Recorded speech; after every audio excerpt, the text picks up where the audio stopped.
আসসালামু আলাইকুম।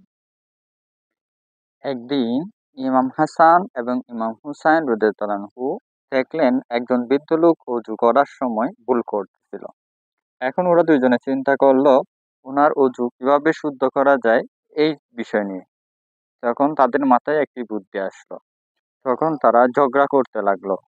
ইমাম হাসান বলল আমার অজু সঠিক, ইমাম হুসাইন বলল আমার অজু সঠিক। এভাবে করতে করতে দুইজন ওই বৃদ্ধের কাছে গেল।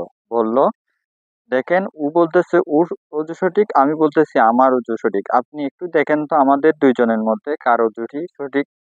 তখন এই বলে তারা দুইজনেই অজু করা শুরু করলো। প্রথমে ইমাম হাসান অজু করলো এবং পরে ইমাম হুসাইন অজু করলো। অজু করা শেষে বৃদ্ধের কাছে জিজ্ঞেস করা হলো যে আমাদের দুইজনের মধ্যে কার অজু সঠিক।